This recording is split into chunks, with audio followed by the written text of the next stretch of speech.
प्रधानमंत्री किसान सम्मान निधि योजना पात्रता की पूरी जानकारी। प्रधानमंत्री किसान सम्मान निधि योजना पीएम किसान का लाभ हर किसान को नहीं मिलता। सरकार ने साफ साफ बताया है कि कौन किसान इस योजना के योग्य पात्र हैं और कौन नहीं।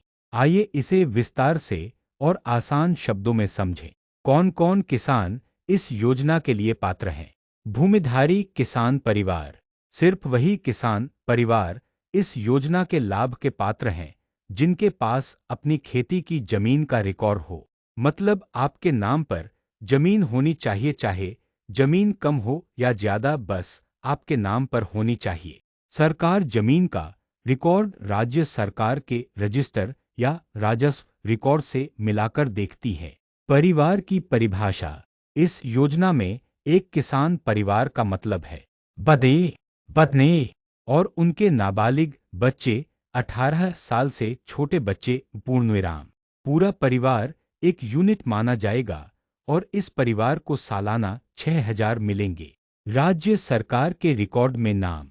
किसान का नाम और जमीन का विवरण राज्य सरकार के भूमि रिकॉर्ड में दर्ज होना जरूरी है।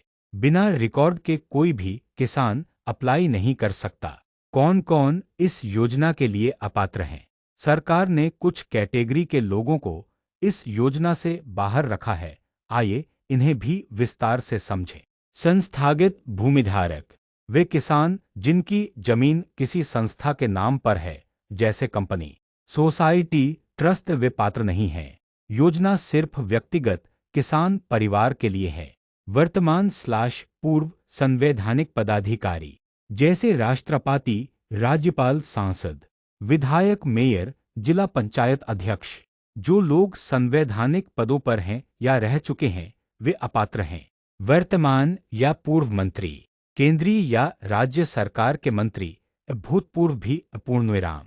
सांसद या विधायक रहे मंत्री भी अपात्र माने जाएंगे। सरकारी कर्मचारी, केंद्र, राज्य सरकार, सार्वजनिक क्षेत्र उपक्रम, पीएसयू या सरकारी स्वायत्त निकायों में स्थायी कर्मचारी, चाहे वे किसी भी पद पर हों, ऑफिसर या क्लर्क। 10,000 से ज्यादा पेंशन पाने वाले। जो लोग मासिक 10,000 या उससे अधिक पेंशन पाते हैं, इसमें केंद्र और राज्य दोनों के पेंशनर शामिल हैं। आयकर दाता, वह किसान परिवार जिसने पिछले साल आयकर दिया हो, उनके परिवार के सदस्य भी अपात्र हैं।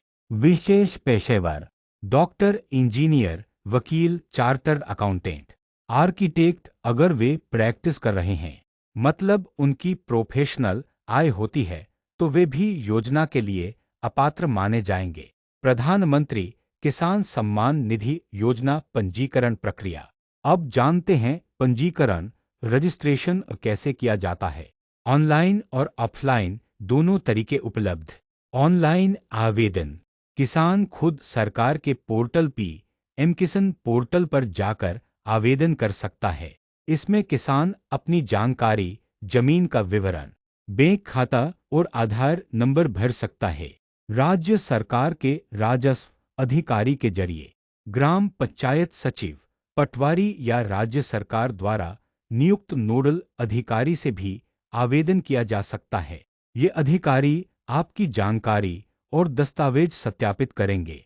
सीएससी कॉमन सर्विस सेंटर से। गांव या कस्बों में सीएससी सेंटर होते हैं। किसान भाई वहां जाकर भी रजिस्ट्रेशन करवा सकते हैं। ऑपरेटर आपकी जानकारी पोर्टल पर अपलोड करेगा और रसीद भी देगा। पंजीकरण के लिए जरूरी दस्तावेज। पंजीकरण करते समय कुछ दस्तावेज अनिवार्य हैं, इनके बिना आवेदन नहीं होगा। जमीन का रिकॉर्ड, खतौनी, पत्ते, जमाबंदी, जो भी आपके राज्य में मान्य दस्तावेज हो, इससे यह साबित होगा कि आपके नाम जमीन है। आधार कार्ड, आधार कार्ड अनिवार्य है। आधार नंबर के बिना आवेदन स्वीकार नहीं होगा। बैंक अकाउंट की जानकारी, बैंक पासबुक या खाता नंबर और IFSC कोड। पैसा सीधे आपके खाते में आएगा। मोबाइल नंबर, मोबाइल नंबर देना जरूरी है। इससे किसान को अपडेट और OTP मिलेगा। EKYC अनिवार्य क्यों है और कैसे करें? सरकार ने योजना को पारदर्शी और धोखाधड़ी मुक्त बनाने के लिए ई-केवाईसी जरूरी किया है।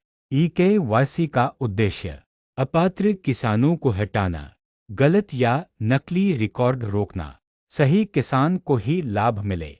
ई-केवाईसी करने के तरीके ओटीपी आधारित ई-केवाईसी। किसान अपने मोबाइल नंबर पर ओटीपी लेकर ऑनलाइन पोर्टल पर खुद ई-केवाईसी कर सकता है। बायोमेट्रिक आधारित ई-केवाईसी।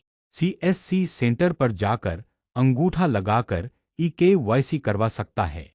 यह तरीका बहुत सुरक्षित है। बिना ई-केवाईसी के किसान को योजना की किस्तें नहीं मिलेंगी। सरकार ने साफ कहा है कि ई-केवाईसी अनिवार्य है।